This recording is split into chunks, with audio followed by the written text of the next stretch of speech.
इन दिनों इजराइल और हमास का युद्ध पूरी दुनिया में चर्चा का विषय बना है। एक और जहां मुस्लिम देश हमास का समर्थन कर रहे हैं, तो वहीं अमेरिका और भारत जैसे देश इजराइल के साथ खड़े हैं। इसी बीच इजराइल की नेतन्याहू सरकार के मंत्री ने ईसाई समुदाय के सबसे बड़े धर्मगुरु यानी कि पॉप फ्रांसीसी के प्रति अपना विरोध व्यक्त किया है। दरअसल पॉप फ्रांसीसी ने गाजा पट्टी पर हो रहे लगातार हमले को लेकर चिंता व्यक्त की थी। उन्होंने कहा था कि इजराइल और फिलिस्तीन में जो कुछ हुआ, गाजा में जिस तरह से लोग मारे गए, इसे देखकर मेरा दिल दुख से भर गया है। मैं दर्द में हूँ। अब इस पर इजराइल के विदेश मंत्री एली कोहने ने साफ तौर पर कहा है कि हमारे 1300 लोग मारे गए, उनके लिए कोई दया नहीं। लेकिन इस तरह से पॉप फ्रांसीसी ने गाजा में हमास के जो आतंकी मारे गए हैं उनको लेकर चिंता व्यक्त की है। इजराइल के विदेश मंत्री बोले, इजराइल ये उम्मीद करता है कि वेटिकन सिटी को अपनी स्पष्ट राय के साथ सामने आना चाहिए। उसे बिना किसी लाग लपेट के ही हमास की ओर से बेगुनाह लोगों की जो जान ली गई है उसकी निंदा करनी चाहिए।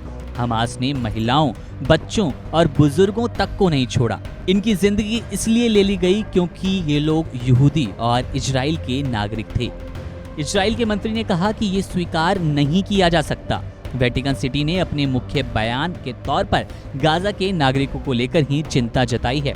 ऐसा तब हुआ जब इजराइल के 1300 लोगों की जान जा चुकी है। हम उसका दुख मना रहे हैं। इजरायली अथॉरिटीजन का कहना है कि हमास ने उसके 155 नागरिकों को बंधक बना लिया। इन बंधकों में अमेरिका और ब्रिटेन के भी कुछ लोग शामिल हैं। कहा जा रहा है कि हमास के आतंकी इन लोगों को गाजा पट्टी में बनाई गई सुरंगों में ले जाकर छिप चुके हैं, जिसके चलते इजराइल के लिए इन लोगों का अपने नागरिकों का पता लगाना बेहद मुश्किल हो रहा है। नेतन्याहू के मंत्री ने कहा कि पोप फ्रांसीसी का बयान मारे गए इजरायली लोगों के लिए साफ तौर पर संवेदना भी व्यक्त नहीं करता। वहीं गाजा को लेकर उन्हें बहुत चिंता है।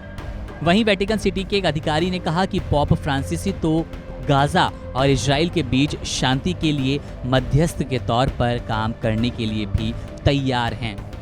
इन दिनों इन दोनों ही देशों के बीच युद्ध ने तबाही मचा रखी है। लगातार जिंदगियां तबाह हो रही हैं, बेकसूर लोग मारे जा रहे हैं। दरअसल हमास ने 7 अक्टूबर को गाजा पट्टी से इजराइल पर हमला किया और सभी को चौंका दिया। हमास की ओर से हजारों रॉकेट दागे गए।